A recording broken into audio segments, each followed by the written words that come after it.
Welcome back. It's time to walk through our own implementation of hash table.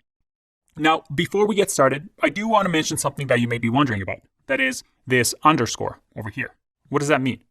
In most other languages, like Java, when you create a class, you can have private properties. That is, properties that I can't access outside of this class. So I wouldn't be able to do my hash table underscore hash and access this property or method. Now, with JavaScript ES6, that's not really possible. And there is a common standard, which is to put underscore here in the JavaScript world, which says this is a private property. Now, this is just meaningless, really. I can still access the hash method, but it is a developer standard in the JavaScript community to let other developers know that, hey, you shouldn't be accessing this, even though you technically can. And there are ways to make it work and have private properties, but it requires things like closures, symbols, or weak maps, which, again, is beyond the scope of this course, and we don't need to worry about. So that's where the underscore is coming from. We're not usually going to access hash function like this. All right, now that we got that out of the way, let's talk a little bit about what this does. If I enter in here grapes, we first create a new variable that is hash, that is equal to 0. And then this key, we're going to grab the length of grapes. So that is 1, 2, 3, 4, 5, 6. And we're going to add 0, which comes from the hash, plus key character code at. And character code at in JavaScript simply gives us an integer between 0 and this number, representing the UTF-16 code. So that's just an encoding. It's pretty much saying, give me a character code, because remember, in memory, a string or a letter is represented as a number. So this method allows us to say at index whatever we put in the parameter. So let's say we're looking at index of I, the very first one will be G. We're going to get the character code for G, that is a number. We multiply that by the index again, just to make sure it makes it unique. And then we use what's called the modulo operator to make sure that this stays within the length of 50, the size of our data. And then we return the hash. An easy way to see what's happening here is to simply console.log hash. If I run this, we see that it's going to loop through our grapes, character by character. It's going to generate some sort of a hash. And because this hash gets constantly looped over, we include whatever the generated, let's see, the first one is 0. It's going to say 0 plus whatever this is. Then the next iteration, hash is going to equal 14 and generate something else, which is 8, and keeps going until we get 23. You can take your time and go through this code if you really want to. Again, this is not the focus of this video, so let's move on. Using our hash function, let's do our very first method. Let's create the set method. This set method is going to receive a key and a value. And just so we can see this and what's going to happen, we'll run this method here saying we want grapes to equal 10,000. Lots of grapes because they are delicious. If I run this, I get undefined because, well, this isn't really doing anything. The first thing we want to do is to create a variable called let address, which will represent where we want to store this information. And we'll say this dot hash key. So all we're saying is store this data that we're going to insert, the key and value, in this address space that is created by our hash function. And we give it the key of grapes. Remember our little animation. We're sending the grapes into that magic little blocks. That is the hash function. From there, we simply say if this dot data address, if it doesn't exist and there's nothing there, because remember, in a hash table, we can have collisions. And because we only have 50 spaces, 50 shelves here, we might have these collisions with enough data. So we're going to check if there is nothing there.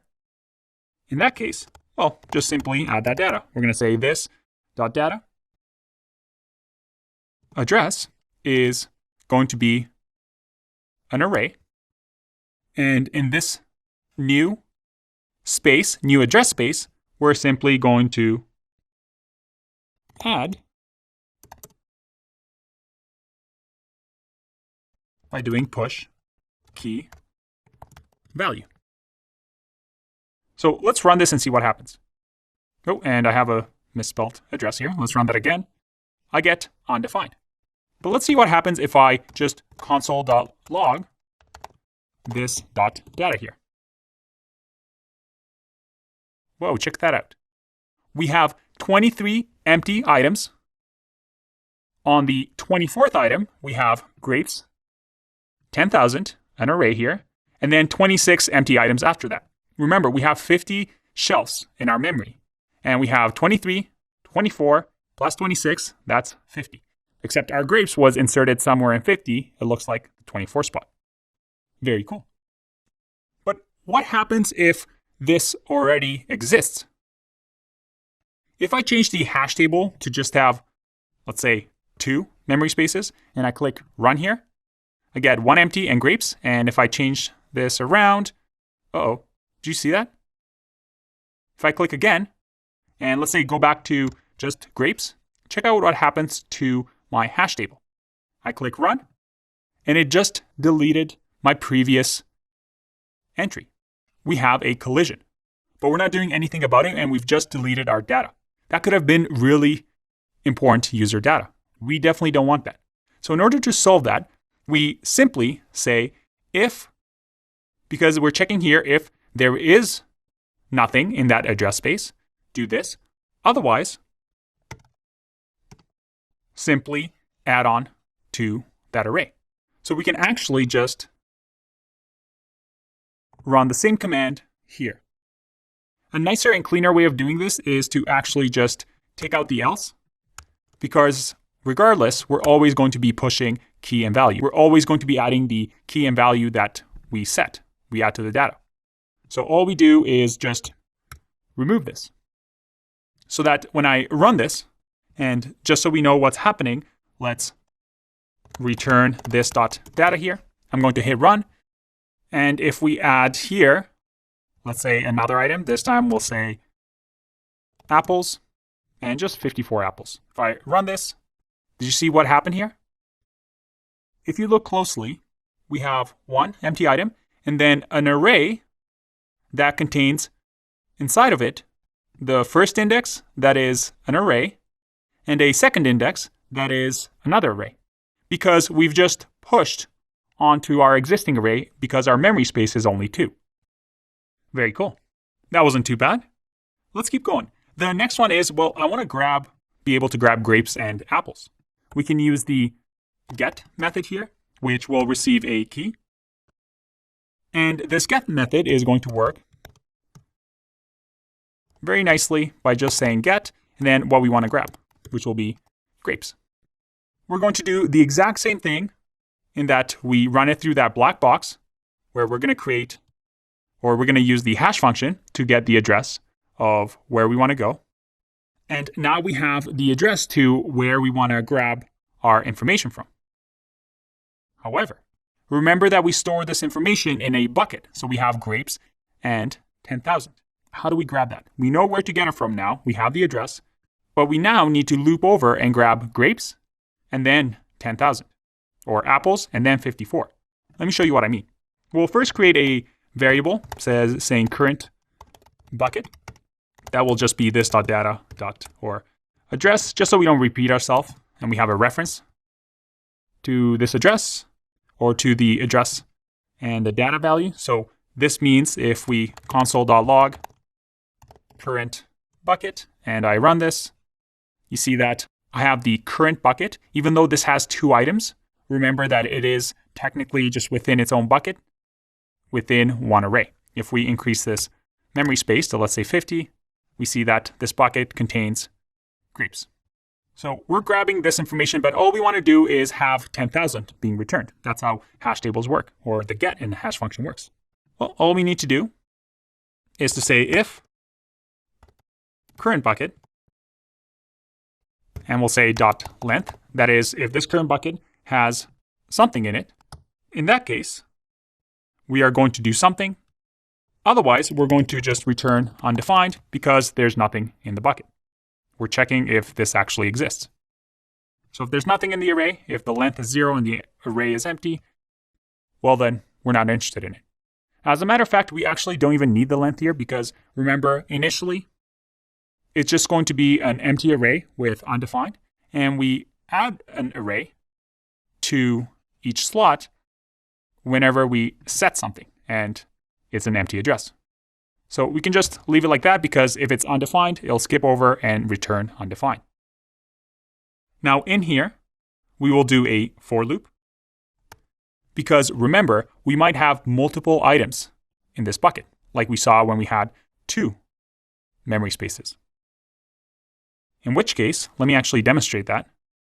So we can see it. We'd say run, and current bucket. I can't spell, let's run that again. All right. If we console.log current bucket and run this, we see that we have 2 items in that bucket. So we will need to loop over using our favorite for loop, which we've done a ton by now. We're going to say, as long as I is less than the current bucket dot length, just increment I. And within here, this is a little bit tricky, so hopefully you follow. I'm going to say if current bucket I, which is the index. So remember, it's going to say 0, which is going to grab this, then 1, which is going to grab this. If current bucket, the grapes, so if I do 0 here, that means grab the first, in our case, the I, so it's going to be 0 first, grab this first array, then grab the 0 index within this array, which will be grapes.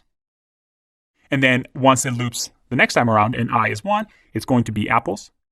Check that against the key. Remember the key that we receive here that we are looking for.